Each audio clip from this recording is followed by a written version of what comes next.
Assalamualaikum warahmatullahi wabarakatuh. Selamat Waalaikumsalam warahmatullahi wabarakatuh.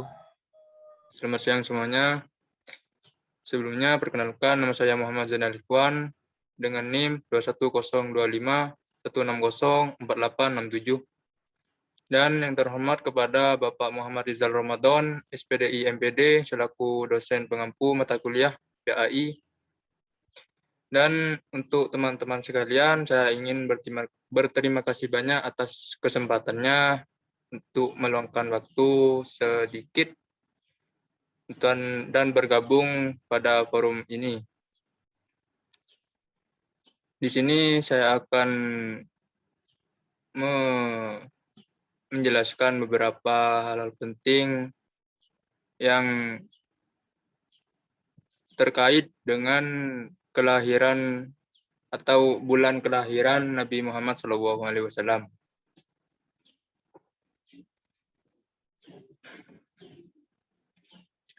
Baik, saya akan mulai. Bismillahirrahmanirrahim. Assalamualaikum warahmatullahi wabarakatuh. Alhamdulillahirabbil alamin wassalatu wassalamu ala asrofil anbiya'i wal mursalin wa ala alihi wa sahbihi ajmain amma ba'du.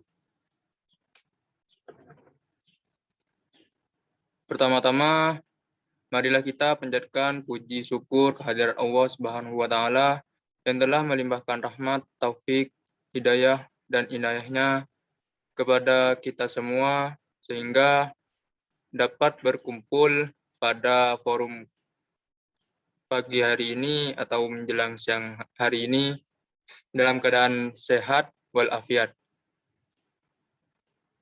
Salawat dan salam mari kita panjatkan kepada Nabi besar Muhammad SAW. Semoga beliau senantiasa ditempatkan oleh Allah di sisinya sebagai umat yang memperoleh derajat yang paling tinggi di akhirat. Amin. Amin ya rabbal alamin. Teman-teman sekalian, pada kesempatan kali ini saya akan menguraikan tema yaitu Maulid Nabi momen peningkatan syauqofah Islam.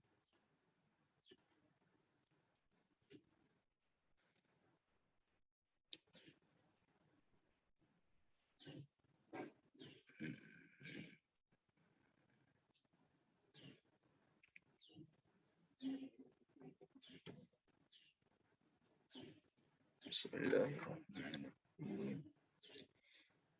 Di bulan Rabiul Awal yang lebih dikenal dengan bulan Maulid atau bulan kelahiran Nabi Muhammad SAW, tepatnya tanggal 12 Rabiul Awal, biasanya kaum muslimin merayakan peringatan Maulid Nabi baik di rumah dengan mengundang tetangga dan handai taulan, atau diadakan oleh lembaga organisasi masyarakat kampung dengan bentuk pengajian umum dan ceramah, ada juga dengan bakti sosial, hitanan massal, dan bentuk amal-amal soleh yang lain.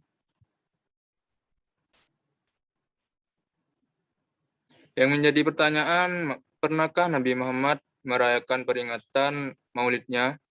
Dan sejak kapankah diadakan dan untuk apa? Lalu bagaimana hukumnya mengadakan peringatan Maulid Nabi Muhammad SAW?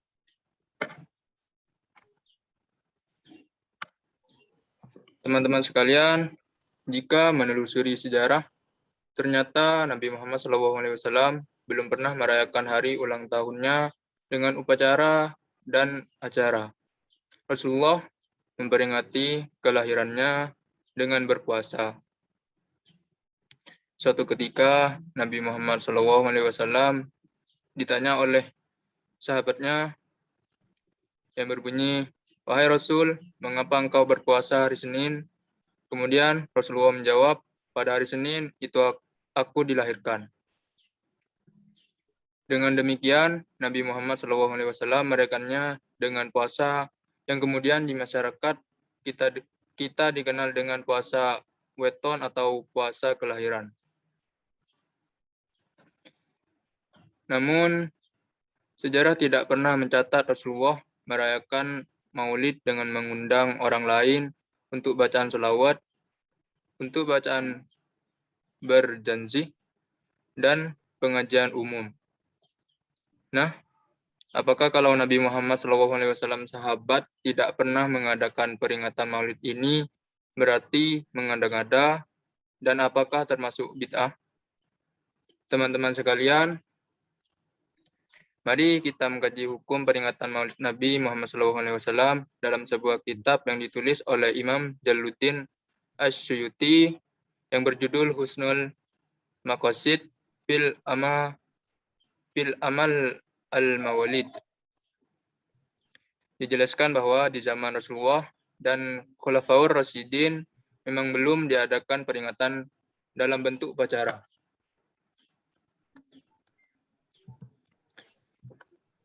Maupun dalam bentuk selawatan dan pengajian tentang Maulid Nabi, sehingga ada sebagian kaum muslimin yang tidak mau memperingati kelahiran dengan bentuk upacara itu. Jadi, kapan peringatan kelahiran Nabi ini mulai dilaksanakan? Teman-teman sekalian, sejarah menyebutkan bahwa sejak Islam berjaya dengan menaklukkan Romawi, Persia, bahkan Eropa, banyaklah orang non-muslim masuk Islam, termasuk orang-orang salib dari Eropa, baik karena sukarela ataupun karena terpaksa. Hal ini menimbulkan dendam kaum Nasrani. Akhirnya mereka membalas dendam dengan menjajah Timur Tengah. Maka berkobarlah perang salib. Kaum kafir membunuh orang Muslim, merampas kekayaan, dijauhkan dari Islamnya, dijauhkan dari nabinya, dijauhkan dari sejarah kejayaan Islam yang ditampilkan oleh penjajahan di hadapan kaum muslimin adalah tokoh-tokoh kafir, tokoh-tokoh fiktif, sehingga rusaklah moral anak-anak muda. Hancurlah kejayaan kaum muslimin, hilang keteladanan, hingga tidak kenal kehebatan Islam. Muslimin kepada Rasulullah sehingga mau meneladani beliau. Dari musyawarah ulama tersebut akhirnya ada yang mengusulkan agar diadakan peringatan peristiwa bersejarah dalam Islam. Di antaranya dengan peringatan Maulid Nabi Muhammad SAW, yang kemudian dikampanyekan dengan besar-besaran, mengundang para penyair agar menulis syair pujian kepada Nabi, serta para ulama dan mubalighh yang bertugas menceritakan sejarah Nabi. Al-Malik Mudzafarruddin menanggapi usulan ini dengan antusias. Tetapi ada yang tidak setuju, dengan alasan karena peringatan seperti itu tidak pernah dikerjakan oleh Nabi, dan itu berarti termasuk bid'ah. Menanggapi ketidaksetujuan mereka, akhirnya dijawab oleh ulama yang hadir bahwa dalam penjelasan tentang bid'ah itu tidak semua sesat. Menurut Imam Al-Abdussalam Ibnu Asar menjelaskan bahwa ada bid'ah dola'ah dan bid'ah hasanah. Bid'ah dolalah atau sesat adalah bid'ah yang tidak ada dasar hukumnya dan tidak ada perintah sama sekali dari syariat. Sedangkan bid'ah hasanah adalah suatu amalan yang dasar perintahnya sudah ada di Rasulullah. Namun teknisnya tidak diatur langsung dan tidak bukan termasuk ibadah madhah, yaitu ibadah mahdah muqayyadah atau ibadah murni yang telah ditentukan tata caranya. Teman-teman sekalian, seperti sering dijelaskan bahwa ibadah itu ada dua macam. Yang pertama, ibadah mahdah. Ibadah mahdah muqayyadah, yaitu ibadah murni yang tata caranya terkait dan tidak boleh diubah. Karena perintah dan teknis pelaksanaannya contohkan langsung oleh Rasulullah. Seperti sholat, dan haji yang harus sesuai dengan apa yang dicontohkan oleh Rasulullah. Kedua, yaitu ibadah mutlaqah. Mutlaqah ghairu muqayyadah, yaitu ibadah mutlak yang tata caranya tidak terikat, perintahnya ada sedangkan teknis pelaksanaannya terserah masing-masing orang. Seperti berzikir, perintahnya sudah ada namun teknisnya tidak ditentukan sebagaimana firman Allah. Bismillahirrahmanirrahim. Fadhkurullah. Bismillahirrahmanirrahim. Fadhkurullahi qiyaman wa qu'udan wa 'ala junubikum. Yang memiliki arti, berzikirlah kalian dalam keadaan berdiri, duduk, dan berbaring. Quran Surah An-Nisa. Zikir merupakan perintahnya, sedangkan teknis terserah kita. Duduk, berdiri, berbaring di rumah, di masjid sendirian, bersama-sama, suara pelan ataupun dengan suara keras tidak ada batasan-batasannya. Tergantung kepada situasi dan kondisi asal tidak melanggar ketentuan syariah. Membaca salawat juga diperintahkan sebagaimana firman Allah Subhanahu wa taala dalam Al-Qur'an. Bismillahirrahmanirrahim. Innallaha malaikatahu yusholluna 'alan nabi ya ayyuhalladzina amanu shallu 'alaihi wa sallimu taslima. Yang artinya sesungguhnya Allah dan malaikat berselawat kepada Nabi. Hai orang-orang yang beriman, berselawatlah kamu kepada Nabi dan ucapkanlah salam penghormatan kepadanya. Quran Surah Al-Ahzab ayat 56. Perintah membaca salawat ada, sedangkan teknisnya terserah kita. Boleh salawat yang panjang, pendek, prosa maupun syair, yang penting berselawat kepada Rasulullah. Hal ini termasuk juga berdakwah. Allah berfirman dalam Al-Quran yang berbunyi, Id'u ila sabil rabbika bil hikmati wal mau'idatil hasanah. Yang artinya, serulah manusia kepada jalan Tuhanmu dengan hikmah dan pelajaran yang baik. Quran Surah An-Nahl ayat 125. Berdakwalah kamu ke jalan Allah dengan cara hikmah dan mau'idah hasanah atau wejangan yang baik.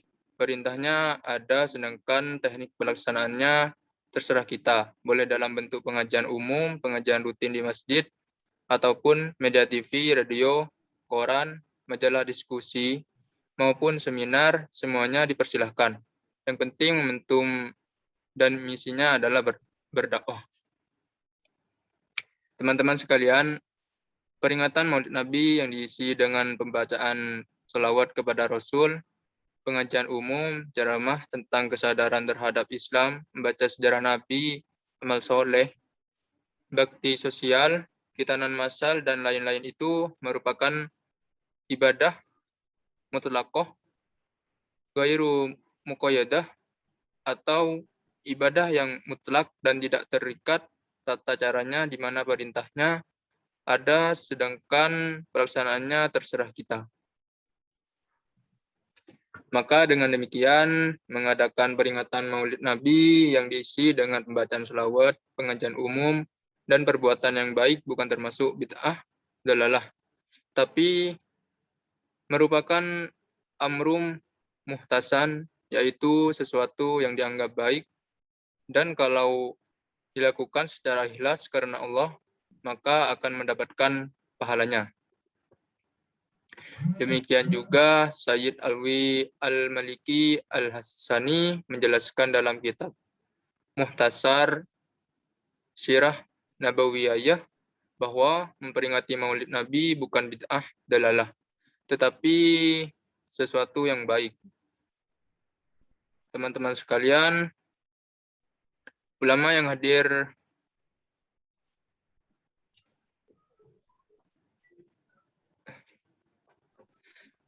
hadir bersama Al-Malik Mudaffaruddin dalam pertemuan itu memutuskan bahwa peringatan Maulid Nabi Muhammad SAW itu boleh. Kemudian Al-Malik Mudzaffar sendiri langsung menyumbang 100 ekor unta dan sekian ton gandum untuk mengadakan peringatan Maulid Nabi Muhammad SAW. Setiap daerah diundang penyair untuk membuat syair hujan dan selawat kepada Nabi Muhammad. Kitab-kitab yang tersisa hingga sekarang diantaranya yang dikarang oleh Syekh Al-Barzanji dan Syekh Ad-Dibai. Ternyata dengan diadakannya peringatan Maulid Nabi Muhammad SAW,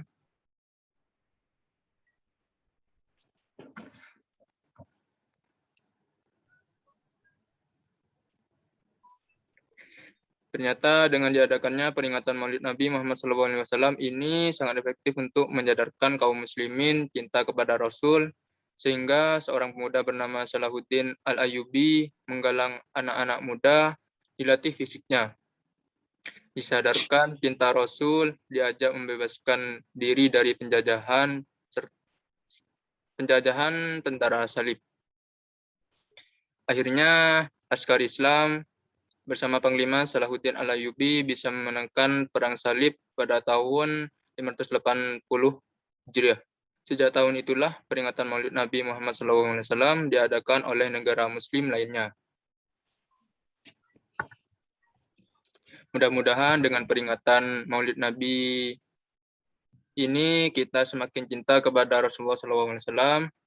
Dengan cinta kepada Rasulullah, kita akan melaksanakan perintahnya dan menjauhi larangannya.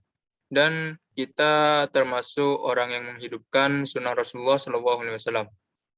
Sebagaimana sabda beliau yang artinya, orang-orang yang telah menghidupkan sunnahku, maka dia berarti cinta kepadaku. Dan orang-orang yang cinta kepadaku nanti akan bersamaku di surga. Semoga kita dikumpulkan bersama Rasulullah SAW kelak di surga nanti. Amin, amin, ya Rabbal Alamin. Hanya itu yang dapat saya sampaikan. Semoga bermanfaat bagi kita semua. Dan akhirnya, apabila ada kata-kata maupun tindakan yang kurang berkenan, saya mohon keikhlasan dan mohon maaf sebesar-besarnya. Akhirul kalam, billahi taufik wal hidayah. Waridha wal inayah. Wassalamualaikum warahmatullahi wabarakatuh. Waalaikumsalam warahmatullahi wabarakatuh.